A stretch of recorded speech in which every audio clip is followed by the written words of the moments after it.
নমস্কাৰ বন্ধু বান্ধৱীসকল বাহী ধাৰাবাহিকৰ 123 নম্বৰ সম্পূৰ্ণ এপিসোডৰ বিষয়ে ক'বলৈ লৈছোঁ। যোৱা খণ্ডত আপোনালোকে দেখিবলৈ পাইছিল যে ঋষিৰ মাকে ষড়যন্ত্ৰ কৰি সুবাসনক ঘৰৰ পৰা খেদি পঠিয়াব বিচাৰিছিল আৰু ঋষিয়ে মদ খাই আহি ঘৰৰ সকলোৰে আগত মাকৰ ষড়যন্ত্ৰৰ কথা কৈছিল। আৰু আজি খণ্ডত আপোনালোকে দেখা পাব ঋষিয়ে যেতিয়া মাকৰ সকলোবোৰ ষড়যন্ত্ৰৰ কথা কৈছিল তেতিয়া নীলিমে বিশ্বাস কৰা নাছিল আৰু মাকক নীলিমে কৈছিল, মা ঋষিয়ে কোৱা কথাবোৰ যে মিছা তুমি সকলোৰে আগত কোৱা।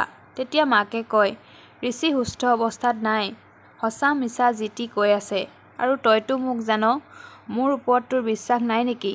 মাকৰ কথাবোৰ সঁচা বুলি নীলিমে মানি লয় কাৰণ নীলিমে মাকক বহুত বিশ্বাস কৰে। তেনেতে দেউতাক আহে আৰু কয়, ইমানখিনি হৈ যোৱা পাছতো নীলিমক তুমি নিজৰ পক্ষত পতিয়ন দিব বিচাৰিছা যে আচৰিত। বহুত হ'ল তোমাৰ নাটক, সকলোৱে চালোঁ তোমাৰ সুন্দৰ অভিনয়, এতিয়াতো অন্ততঃ তুমি স্বীকাৰ কৰি লোৱা। তেতিয়া নীলিমে কয়, মানে কি মা? আৰু দেউতাকে মাৰৰ চকুলৈ চকুৱে কেতিয়াও মিছা কথা নকয়। ইমানখিনি হৈ যোৱা পাছতো বুজি পোৱা নাই তই আৰু কেতিয়াও বুজি নাপাওঁ। আৰু নীলিমক মাকৰ সন্মুখতেই কয় যে ঋষিয়ে যিবোৰ কৈ আছে সেইবোৰ সকলোবোৰ সঁচা কথা। এতিয়াও সকলোবোৰ হৈ যোৱা পাছত নীলিমে তোমাক বিশ্বাস কৰি আছে, কৈ দিয়া তাক আজি সকলোবোৰ সঁচা কথা। তেতিয়া মাকে ঋষিয়ে কোৱা কথাবোৰ সঁচা বুলি কয় আৰু সুবাসনাক যে ঘৰৰ পৰা বাহিৰ কৰি দিব খুজিছে এই কথা স্বীকাৰ কৰে আৰু বৃষ্টিৰ লগতো যে ষড়যন্ত্ৰ কৰি আছিল সেই কথাও কয়। আনফালে নীলিমে সকলো কথা গম পাই বৃষ্টিক কৈ থাকে যে মাক ইমান বিশ্বাস কৰা পাছতো ইমানবোৰ ষড়যন্ত্ৰ। বৃষ্টি আৰু দেউতাকে যে এইবোৰ কথা আগতেই গম পাইছিল সেই কথা নীলিমক জনায়।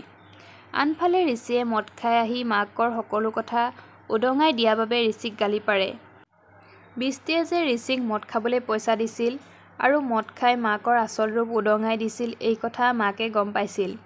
তেনেতে বৃষ্টি আহে, আপুনি কোৱা কথাবোৰ সত্য বুলি কয়। মাকে ঋষিক মাকৰ কথা মতে কাম কৰিবলৈ কয় আৰু ঋষিয়ে মাকৰ মতেই হ'ব বুলি কয়। তেনেতে নীলিম আহে আৰু মাকক ঋষিৰ জীৱনটো ধ্বংস নকৰিবলৈ কয়। অন্যহাতে মাকৰ কথা মতেই ঋষিয়ে সুবাসনাক ডিভোৰ্চ দিবলৈ কয় আৰু সুবাসনায়ো মানি ল'বলৈ বাধ্য হয়। ইমানতেই আজি খণ্ডটি অন্ত পৰে। অহা খণ্ডত এনেদৰে সম্পূৰ্ণ খণ্ডটো পাবলৈ চেনেলটো ছাবস্ক্ৰাইব কৰি ভিডিঅ'টোত এটা লাইক কৰি দিব। ধন্যবাদ।